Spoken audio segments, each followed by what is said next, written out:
The increase in the number of vegans very neatly aligns with the increase in diversity, and I wonder if these are connected by more than just timing. There is a concept developed by Kerry Wolf which suggests that we shouldn't think in terms of humans and animals, rather humanised humans and animalised humans, and the same also for animals. Often, a humanised human would be a white male, and an animalised human would be titled so based upon their race, gender, or class. Animalising discourse is a powerful and effective form of oppression, like calling someone who's black a monkey, or calling policemen pigs, or calling a woman a sex kitten. These terms are oppressive simply by being associated with an animal. It's suggesting that somehow they're lesser humans, lower than humanised humans. Therefore, this suggests to me that if people are starting to interrupt negative processes involving animals, that there is a natural course for the protection of all beings that are oppressed by being associated with animals. I have read several articles that link female and animal oppression, and one of the theories that I found was the linked oppressions theory, and that is, if true, that the liberation of women and of animals should be considered as one political issue, rather than two separate causes to be dealt with. There's also been lots of research into the issue of speciesism and racism. So doesn't it suggest that all of this should be dealt with as one issue?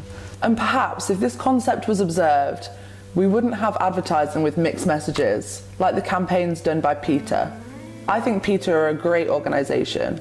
However, in promoting their cause, they diminish another, objectifying women by using naked, attractive, slim and shaven women and provocative language, when conversely the male model images are not so sexual.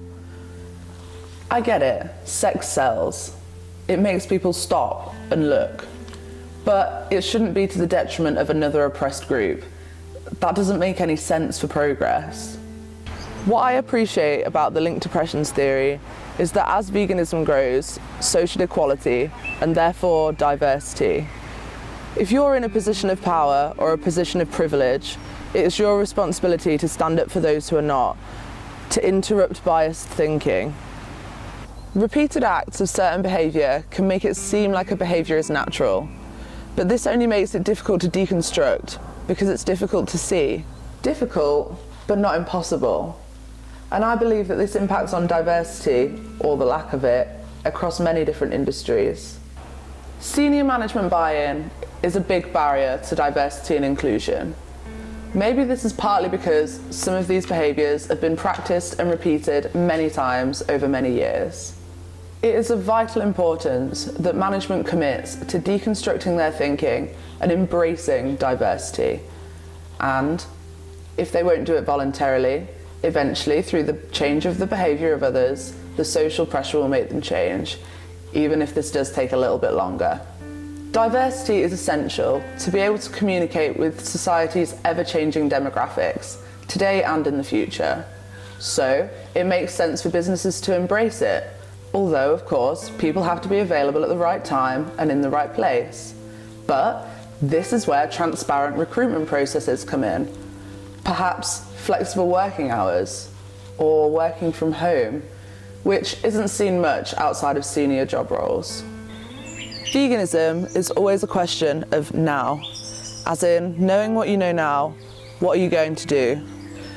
The act of objectification or fragmentation can be interrupted by attention, compassion, nowness. And this is the same with diversity.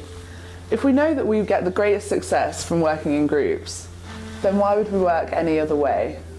So, knowing what you know now, what are you going to do?